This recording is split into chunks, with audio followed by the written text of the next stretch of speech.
It is Wednesday, my dudes, and it is time for a special edition of 10 Cards Rated because it is episode 222. That will never come again. I mean, technically, none of these episode numbers will ever come again, but yeah, just triple twos. That's got to be lucky, right? So let's see what the first card of the day is. Maybe it's a 2-2. It could be a 22-22. It's a 2-3. Wait, come on, man. Colonel Autumn, just lose a point of toughness and play along, you know what I mean? But anyway, Colonel Autumn here looks pretty serious. This is 3 mana in Orzhov colors. 1 a black and a white for a 2/3 legendary human soldier with lifelink and exploit. So in ETBs, you can sack a guy. Other legendary creatures you control also have exploit. Okay. Whenever a creature you control exploits a creature, put a +1/+1 counter on each creature you control. All right. So it can come in and exploit a creature and be a 3 mana 3/4 lifelink. All right. The next guy you come into play, he exploits a dude, and then suddenly you got a 4/5 lifelink, and all your other dudes get bigger, and I don't know, man. It seems all right. Seems okay. Like, I'm an Orzhov guy. I like sacrificing stuff, so you'd think I'd be really into this, but I feel like there's better ways of sacking guys. However, I will say that, like, the LSO core deck, it wants to kind of ride the line between an Aristocrats deck and a life gain deck, and this is a 3-drop that kind of lets you play both sides, right? You sacrifice stuff, and that's not too bad. You got plenty of legendary guys in that deck, but it all depends on the build. So he's kind of a sack outlet on the right turns, but he also enables those like life gain triggers. So I don't know, like maybe I'm coming around to him, but I don't see a slot in my deck for him. And I'm pretty sure again that LSO Core is like one of the decks that would want him the most. So I don't know, dude. He might be either better than he looks or in some cases worse than he looks. That's my pitch, is I actually think this guy is worse than he looks, like in exactly the deck he wants to go in. You play this guy on turn 3 and don't exploit anything, even if you do exploit something, like okay. But, you know, if you don't get to exploit something on the next turn, if you don't get to exploit something on the next turn, like he's just like a guy that's sitting there. I don't know, dude. I don't know. Maybe I'm rating him too harshly, but I just think I got better 3-drops. I got so many better 3-drops I can think of for this deck, so maybe I'm just not into him, but I should be. I feel like I should be into this guy, but I don't like the way he's looking at me. I really don't. I don't like his coat. Actually, I do kind of like his coat, but I don't like him. So I'll give this guy a 4.9, and I think he verges into like pretty good Magic card territory. So you could argue 5, but again, I think this guy's not going to be as good as he seems like a lot of the time. So I'd argue 4.9. We'll move on to Stronghold Rats from Future Sight. This is 3 mana, 2 and a black for a 2/1 rat with Shadow. When it deals combat damage to a player, each player discards a card. That's what this does. This is kind of neat. It's a reverse kind of Ophidian effect when you think about it. You know what I mean? That's kind of cool. Instead of drawing a card, they have to pitch a card. So I don't know. I don't hate this, and that's mostly because of the Shadow. Shadow is one of my favorite abilities of all time. I really love this mechanic, and I wish they'd bring it back again, but they can't, because the more they bring it back, the worse it gets, because there's going to be a lot more creatures with Shadow, you know what I mean? But some of the better like commander creatures right now have Shadow, so, well, not some of the there's like 1 or 2 like decent black creatures with Shadow and commander, but either way, dude, I've always liked this ability, and I've got like a special place in my heart for rats, Stronghold Rats specifically, but it's not like a great Magic card when you look at the preponderance of like what black has in terms of 3-drops, but I will always kind of pop for Shadow. I love the ability, so I'm going to give this a 3.8, which is too high. It just flat out too high, but I like the thing. But Seagate Oracle is up next from Rise of the Eldrazi. Is that correct? Yeah, sure. This is 3 mana, 2 and a blue for a 1/3 human wizard. When it ETBs, look at the top 2 cards of your library. Put one of them into your hand, the other on the bottom. Solid. There's nothing wrong with this guy, you know what I mean? Looks like a dude we all know. I feel like we all have a friend that looks exactly like this guy. In any case, I'm just going to pitch like a 3 at this dude and go ahead and move on. I think that this is a fine enter the battlefield trigger. It is, but it's nothing like we've never seen before, you know? It's nothing like we've never seen before. I don't know. I think that works. Up next is Giant Trapdoor Spider from Ice Age. I know that it doesn't say this is in a world champion deck, but it is in a pro tour winning deck from around this time. If you haven't seen it yet, I really suggest you go watch Hungry on Plains video about the deck containing this card. It was like the worst pro tour deck to ever win a pro tour, right? Something along those lines. and it had giant Trapdoor Spider and like a 0/4 from Alliances for 3 mana. Just an awful, just terrible. You can look at it, the cards in it, and be like, how could this possibly win? Well, it's because it lined up perfectly against the meta at the time. That's a really, really good video. And as a result, I'm probably going to end up giving this a higher score than I really should. But Giant Trapdoor Spider, in case you need an introduction, is actually not a bad magic card. It's really not. This is 3 mana, 1 a red and a green for a 2/3 spider. You can pay its casting cost again and tap it to remove from the game target creature which doesn't have flying and is attacking you, and also Giant Trapdoor Spider. That's how they worded it in Ice Age. How did they word it in a modern context? So for 3 mana, tap it, exile this creature and target creature without flying that is attacking you. Cool. So that's a fun little guy. that's a fun little dude right there. I'm getting a little wonky here, but there might actually be tricks with this where you can put the ability on the stack and flicker him or return him to your hand or something. And the other thing will still get exiled, but he won't because exiling it isn't part of the cost. So maybe, again, correct me if I'm wrong. I'm raising my hand on myself again here, Judge, but can you put its ability on the stack and then like blink it or bounce it or something? That should work. But either way, again, this ability is kind of okay. You know, any non-flying attacker that's coming at your face can be gone in an instant, and that's not something that green-red decks typically have an answer to. This can take out creatures that, you know, red is usually that are too big for red, let's just say. So it's actually not terrible, and it was in a Pro Tour Champion deck way back in the Maybach. So I got to give it some flowers here and go honorary 5 on Giant Trapdoor Spider, but I also can't look at it for too much longer because it's freaking me out, dude. So oh my God, Skullclamp is up next. I believe we've rated Skullclamp before, so I can't go in too in depth on it here, but I believe we gave Skullclamp like a 9 point something, because it deserves it. This is one of the most broken cards like ever printed. It's banned in Modern. It's banned in Legacy. How bad do you have to be banned in Legacy? How good, really? Pretty stinking good. So yeah, Skullclamp deserves the 9.5 I probably gave it back the first time we rated it. This card is just filthy. It's absolutely rancid that this card even exists in the first place. You can play it in Commander though, so do that. If you have tiny dudes, if you're playing tokens or aristocrats or whatever, please play this card, dude. Win you the game. So much card advantage. But anyway, Stampede Driver is up next from Nemesis. This is a green mana for a 1/1 human spell shaper. You can pay 1 and a green and tap it to discard a card from your hand and have creatures you control get +1/+1. And here's the deal: gain trample until end of turn. This card is actually not horrible. It's only ever really been printed in Nemesis, but also Masters 25. This is a discard outlet. First of all, if you need a discard outlet for whatever reason, this allows you to do that. But even if you don't want to discard cards, I'd still say it's worth a dead card or a land or something to give your entire team an Anthem and Trample, you know, for your 1 mana investment. I mean, it costs 2 mana to use the Anthem, right? But still, for a 1-drop, this is actually fairly solid, you know, and Trample is just a game-breaking ability. I don't care what anybody says. Trample is an underrated ability that can lead to some just ridiculous sort of swings in a game. So Stampede Driver, I actually think is better than a lot of people would rate it. And I'm going to give this card a 4.8. Totally serious, too. If you haven't tried Stampede Driver yet, it's all right, man. But we'll move on to, an OG, dude, Library of Leng. Got to give it some love here. Library of Leng is 1 mana for an artifact that is effectively Reliquary Tower. In a way, but in a way that people don't point out enough, this is actually better than Reliquary Tower. You have no maximum hand size. Let's read the Oracle on this. If an effect causes you to discard a card, discard it.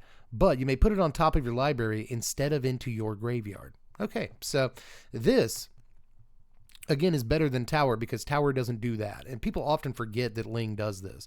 So if for any reason you discard a card, whether it's to an opponent's effect or to your own effect, right, something that says loot or rummage, draw, discard, draw, then you can put that card on top of your library, which is nasty, especially with looting, because you'll draw, discard, and then be able to put the card back on top. That can be good if you're trying not to deck. It can be good if you don't want to discard the card, obviously, right? But obviously this can be bad too. And in case you don't want the card on top, you can just keep it in your graveyard. It's a May effect, right? So Library of Leng does not get the love that it kind of deserves. I think most people just, Reliquary Tower will move on, right? But I still think a lot of Commander decks could benefit from a Library of Leng. So I will give this card a Did I already give out the honorary 5? I think I did. So I'll give this card a 5. So it might be cheating, but I think that it's worth it in this case. I think that Leng is not more than a 5, but certainly not under. I still think this card is worth something, right? But we'll move on. Or will we? To Gluttonous Zombie over here. The guy looks like me. I'm not even making a fat joke. He just kind of does. This is a 5 mana, 4 and a black for a 3/3 zombie with fear. Can you quote that ability to me? Have you been playing Magic long enough to know what fear is? It basically can't be blocked except by black creatures and artifact creatures. So if it can't die to terror, then it can block this guy. If it can die to terror, it can block this guy. Not good. It's drafty kind of card from Onslaught here. I'm going to give this a 2. Sure. It's probably not worth that, honestly. Coastal Discovery, only ever printed in Battle for Zendikar, is up next. This is 4 mana, 3 and a blue for a sorcery with draw 2 cards and awaken 4. So what does that mean? You can pay 6 mana, 5 and a blue here. If you cast this spell for 6 mana, so you can cast it for 6 instead of 4. Also put 4 +1/+1 counters on target land you control, and it becomes a 0/0 elemental with haste that is still a land. So 7 mana if you want to, keep a land untapped to swing or block with that turn. So that's worth noting. But a total of 6 total, a total of 6 total mana. What is wrong with you, dude? You're supposed to be a rapper. Your brain doesn't even think good or right. But anyway, draw 2 and get a 4/4. That's great in limited, right? I think in limited that could actually do some real work, but a worse divination most of the time is just not going to cut it in a lot of formats. So it doesn't cut the pudding, as we say. This is like a 2.7. It draws cards.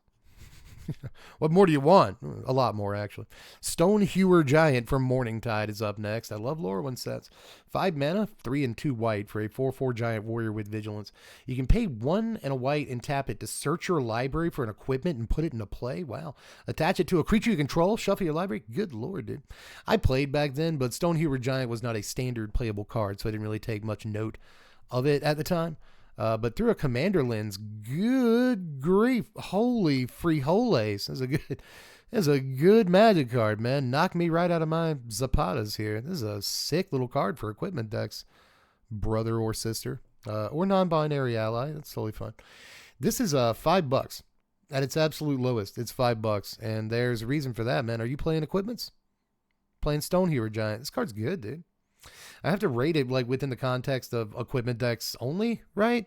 But it's still really good. It's so good there. Even if you're not, let's say you're not just playing strictly an equipment deck, it still goes and gets a sword. It goes and gets a sword. Okay. Sisterkin.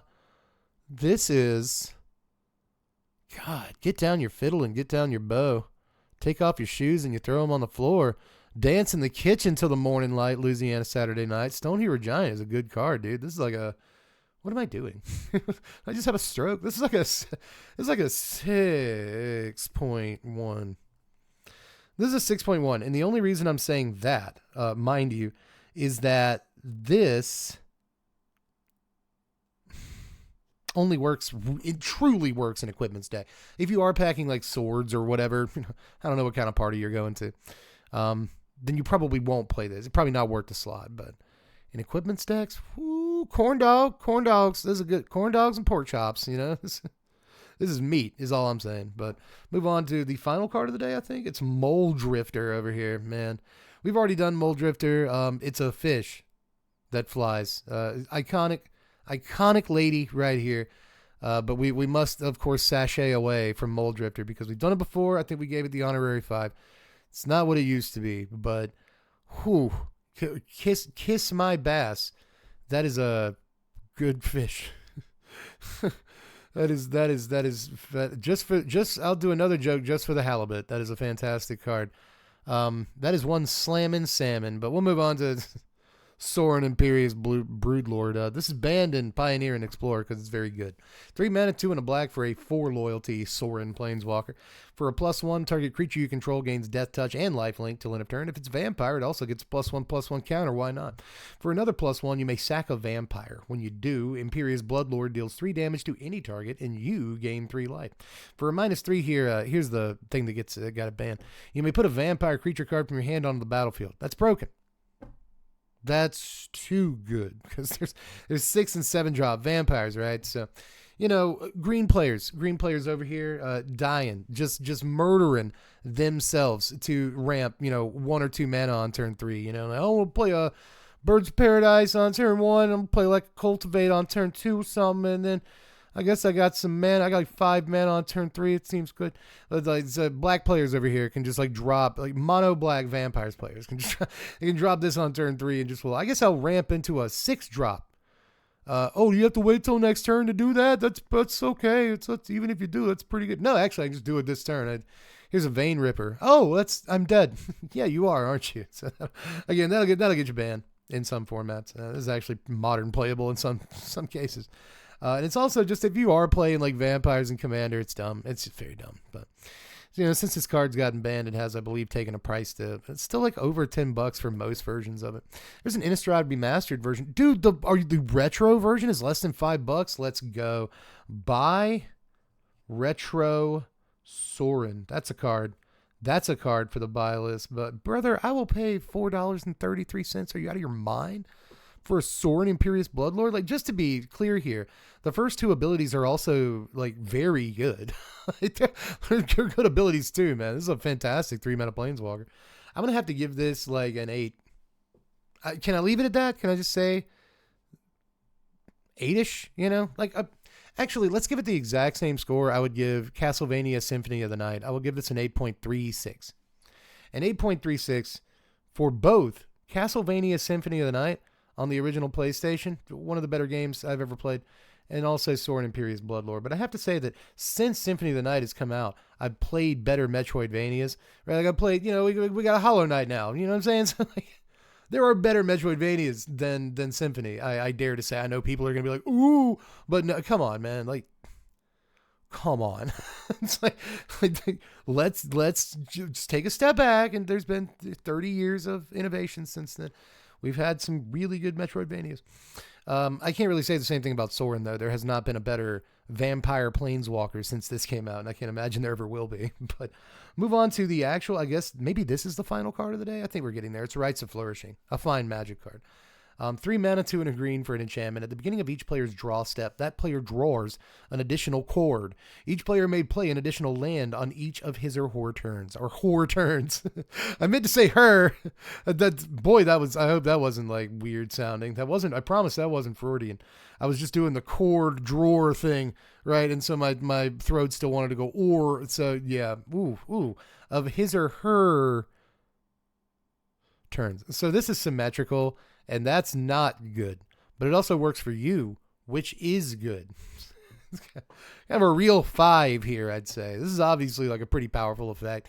And as long as this is on the table on your side of the table, I imagine people will not want you to leave said table. So you are just going to be chilling in La Mesa if you have this card out, because people will be pretty happy to continue doing the thing, right? So I think this is probably like a decent, like, you know, pillow fort group huggy sort of card. But as people have said in the comment section, do those decks actually exist in Commander anymore? I'm not sure, but discuss amongst yourselves. I will give Rites a 5. I'll give it right out of 5. I think that you having to resolve this on your turn, and then most of the time your opponents, all 3 of them, you have to watch 3 people get this effect before you. It's probably not great. You know, so unless you can, like, Academy Rector, sack the Rector at the end of your opponent's turn, maybe the person directly to your right, sack it at the end of their turn, and then play Rites of Flourishing EOT. There's got to be a way. There's got to be a better way. But that's all for today. Let me know how you feel about Rites. Am I wrong? Am I wrong about Rites? I'm not sure. But either way, guys, I love you all. And Jesus, Lord, 20 minutes? Whoops. That's 20 minutes is a long time for one of these. I hope you enjoyed it. I sure did. I guess I talked enough. Love you. Bye.